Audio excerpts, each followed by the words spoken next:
ప్రగతిశీల మహిళా సంఘం, ప్రగతిశీల యువజన సంఘం ఆధ్వర్యంలో ఈరోజు సీజనల్ వ్యాధులను అరికట్టాలని చెప్పేసి ఇక్కడ ధర్నా చేయడం జరుగుతుంది. ముఖ్యంగా వారం 10 రోజులుగా కురుస్తున్నటువంటి ఈ వర్షం కారణంగా అనేక గ్రామాల్లో అనేక సమస్యలు ఉన్నాయి. ఈగలు, దోమలు ఇట్లాంటివి ఉన్నాయి.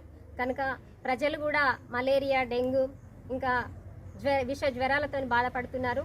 ఇంకా అనేక ఆరోగ్య సమస్యలతో బాధపడుతున్నారు. కనుక అన్ని గ్రామాలకు కూడా ప్రభుత్వం తమ బృందాలను పంపించి ఉచిత వైద్య సౌకర్యాన్ని అందించాలి. ఎందుకంటే పేదవాళ్ళు ఉంటారు, నిరుపేద వాళ్ళు ఉంటారు, ఇవాళ కూలి పని చేసుకొని బ్రతికే వాళ్ళు ఉన్నారు. కనుక అందరికీ కూడా, ముఖ్యంగా ఈ అంతర్గామ మండలంలోని అందరికీ కూడా సమానంగా ఒక మంచి వైద్యాన్ని అందించాలని మేము ప్రభుత్వాన్ని డిమాండ్ చేస్తున్నాం. అందరికీ కూడా టెస్టులు చేసి మరి విష జ్వరాలను అరికట్టాలని, మంచి మందులను అందించాలని, ప్రతి గ్రామానికి కూడా వైద్య బృందాన్ని పంపించి ఈ అంగన్వాడీ కేంద్రాలను కూడా మంచిగా నడిచేటట్టు చూసుకోవాలని. POW ఈ 2 సంఘాల ఆధ్వర్యంలో రాష్ట్ర వ్యాప్తంగా ప్రజలు ఎదుర్కొన్నటువంటి అనేక సమస్యలు ఉన్నాయి.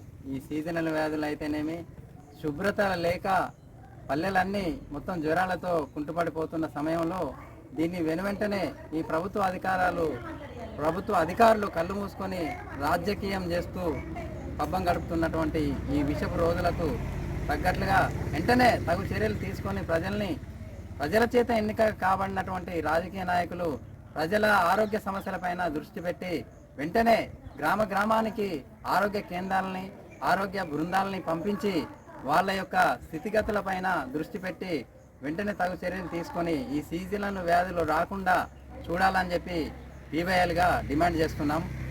ప్రగతిశీల మహిళా సంఘం, ప్రగతిశీల యువజన సంఘం ఆధ్వర్యంలో ఈరోజు సీజనల్ వ్యాధులను అరికట్టాలని చెప్పేసి ఇక్కడ ధర్నా చేయడం జరుగుతుంది.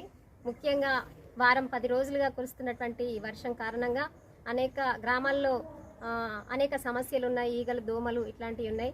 కనుక ప్రజలు కూడా మలేరియా, డెంగ్యూ, ఇంకా